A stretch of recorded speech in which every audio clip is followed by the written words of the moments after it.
Jessica asked the children how many of them had ever been to a parade, and I have the same question for you. How many of you have ever been to a parade? Everybody? All right, great.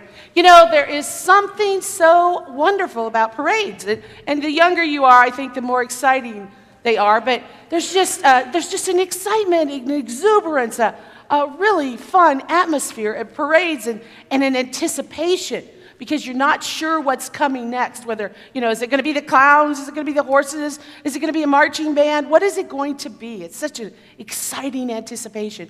When Mike and I was in San Diego in February, we got to go to the Mardi Gras parade in San Diego, which is, they say it's the second largest after the one in New Orleans. And I had never been to Mardi Gras, and I thought, well, this is as close as I'm going to get. So I made him take me. You know, after 40 years, you could do that kind of stuff. It was almost past his bedtime. But anyway, you know, it didn't start till like 9, and we went out at 9 at night. Oh, wow, yeah, ooh. And so we got down there, and the parade really didn't start till about 9:30 or 10, which is really pushing it. But it was so exciting to see, you know, the people on the stilts and all the masks, and it was just quite an exuberant parade. But the one parade I've always wanted to go to is the Macy's Day Parade. Has anybody been to the Macy's Day Parade? Macy's Thanksgiving Day Parade. One person, Gary, ooh. It's on my bucket list ever since I was a child. It actually started, Jessica, in 1924 as a Christmas Day parade. The very first Macy's Day parade was on Christmas, and basically the employees dressed up as clowns and as cowboys, and they got the Central Park Zoo animals, and they had some floats, and it was all about bringing people to the store. And the very first parade had 250,000 people. And it became a yearly tradition. It moved to Thanksgiving. In 1927, I believe it was, 2 years later, the very first balloon appeared. Anybody know who the first balloon was? I heard it. Somebody is just really good. Felix the cat. It was Felix the cat. And they had made no plans for what to do with that giant balloon afterwards. And so they decided they'd just cut the strings and let it float away, and it'd be fine. But unfortunately, it floated just a little bit, and it exploded and actually hurt a few people. So that was 1927. By I think it was 32, it was put on the radio. By 34, Mickey Mouse appeared. By 39, it got to the television. The year 39 was also the last year that they used horses. All the floats were pulled by horses before that time. So you can imagine what the cleanup there was. Excuse me. The only time, it has been continuous. The only time it stopped was during World War II. It stopped from 42 to 44. And then in 45, they had a giant one with over 1 million people in attendance. Today, how many people do you think attend the Macy's Thanksgiving Day Parade? Guesses? Millions, 3.5 million people attend in person. Every time, I had a chance a couple years to go, and every time Mike says, no way am I going among all those people. Watch it on television. There's 50 million that watch it on television. So 58.5 million people watch that parade. But what I found out, the rest of the story, is that there are 8,000 participants. People marching in the parade, 8,000. And it takes another 4,000 volunteers to get it all ready. And not only that, but for a whole year, they have a parade factory, a site in Hoboken. Is that right? Hoboken? I got to ask these East Coast people. Hoboken, New Jersey. They actually have a factory where all year long they have teams of architects, electricians, builders, painters, animators who work all year long to put this parade together. And then they pack it up, they move it and ship it all the way down through the Lincoln Tunnel, and they actually put it together overnight. 4,000 people working overnight to get it all ready. You know, our Bible story today is about the parade. You hear it every year. You hear about Palm Sunday. And John's version, I really like John's version because he's really matter of fact about the fact that all these great crowds came out. In verse 9, we didn't read verse 9, but John says it was a large crowd, and they were not only coming to see Jesus, but they were coming to see someone else. Do you know who it was? Who else were they coming to see besides Jesus? No, it's not the donkey. Who had he just raised from the dead? Lazarus. All of that rumor had been going around that Lazarus was alive, and they came out as much to see Lazarus as to see Jesus. Because if Lazarus was really alive and walking around and Jesus had really done that, that meant he was the Messiah. This was the real deal. This was the real thing. And by the time you get to verse 11, it says, a great crowd poured out of the city. You know, when I always had visions, and maybe it's because the way we do it always in churches, I always had visions that when Jesus rode in on the donkey, it was a few children waving their palm branches, his disciples laying down their coats, a few friends, this crowd sort of trickling in. No. The whole city poured out to see the King. Jesus, the King. Have you ever, I asked Jessica, I try not to ask her too many things because she always answers, but I asked her, I said, what's the best parade you've ever been to? I thought about asking you all that too. What's the best parade you've ever been to? And she said to me, it was the ticker tape parade in Chicago, when they welcomed back the White Sox after they won the World Series. Have you ever been to a parade like that where they welcome a team or they welcome a certain person? She said it was just way over the top, all the ticker tape parade, coming down from the what do you call those things? Skyscrapers? Buildings, thank you. That's why I keep Verlee around. Because she helps me like that in the office. Thank you, Verlee. And when you are actually welcoming a hero, or you're welcoming a baseball team, or something like that, there's a difference. There's a different electricity in the air. You don't have the clowns, you don't have the balloons, you don't have all this, but you have the persona that you want to see. This wonderful person. And that's the kind of parade this was.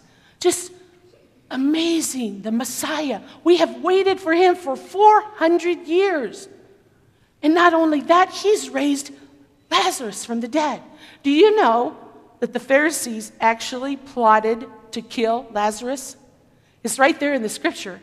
It says they plotted to kill Lazarus because too many of the Jews were believing because of him. We've got to kill him off and make sure he stays dead this time. Excuse me. Anyway, the interesting thing about that parade was there was a huge crowd, but they were bystanders watching. There were people who joined in the parade. They waved the branches. There were people who threw their cloaks. There were people who shouted Hosanna. But the multitudes watched. They watched. They stood alongside. That's what we do at parades, right?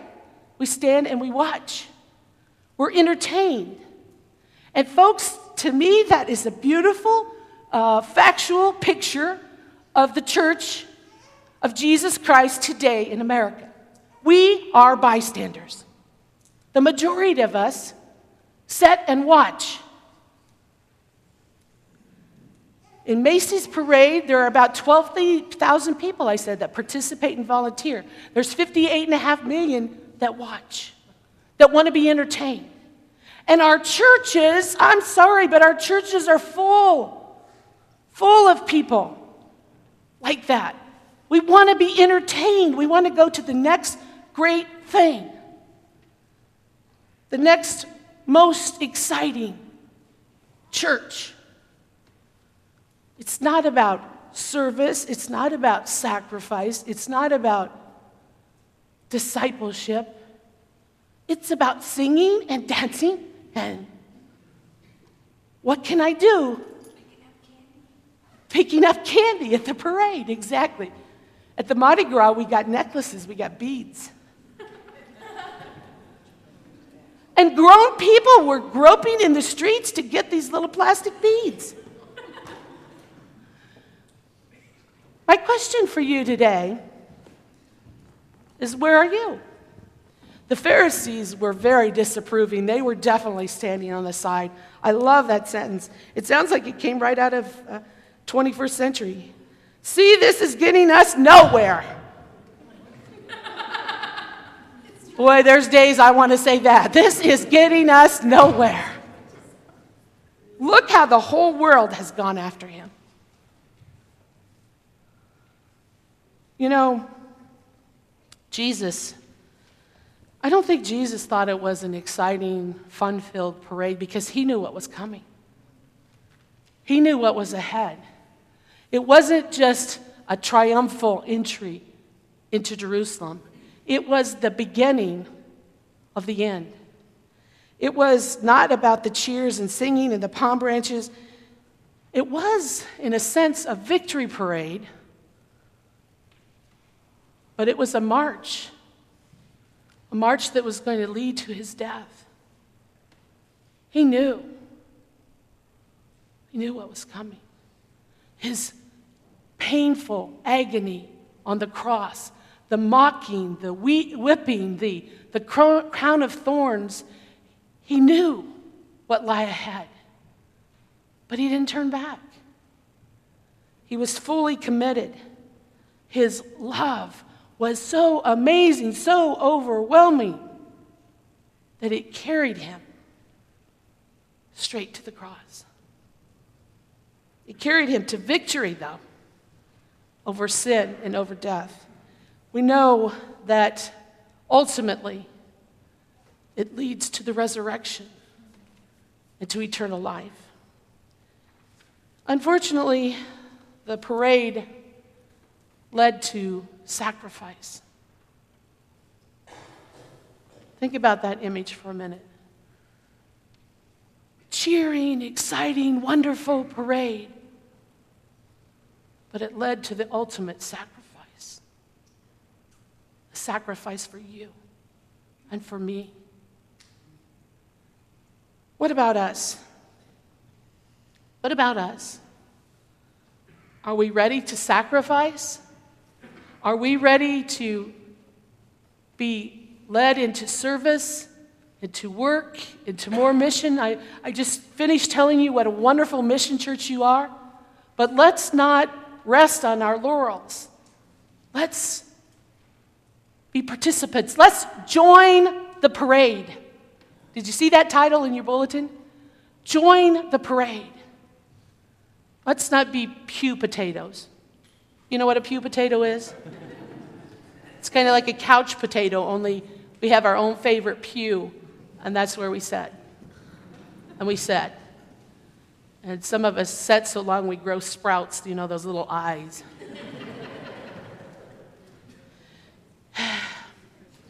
We have a rare opportunity as a church.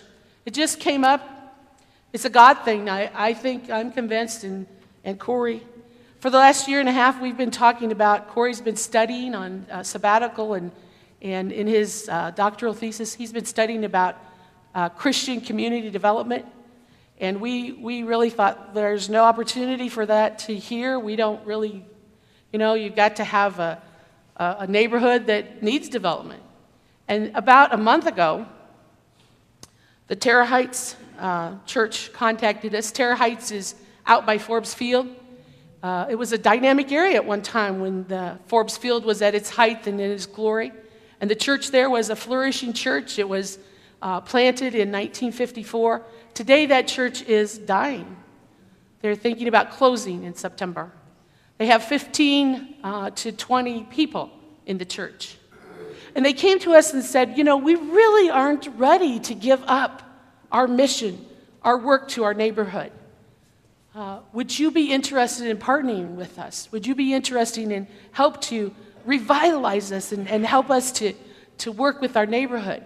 And our board, we went out and we drove through the neighborhood and we looked at the church, and we've been having some meetings, and we're still not sure. We're still not sure, but it is a very underprivileged, very impoverished neighborhood. Part of them really don't even know how to ask for help. And we are working and praying. That's what I want you to pray about for the next month or so as we still have conversations with them, because we don't know where God's leading us either. We know that it will require work, and we know that it will require sacrifice, and we know that we have our own problems, but they don't begin to compare to the problems there. So I want you to pray about how we might answer that request. You know, Paul had a vision, and in that vision, the people of Macedonia were praying, "Come help us, come help us, come help us."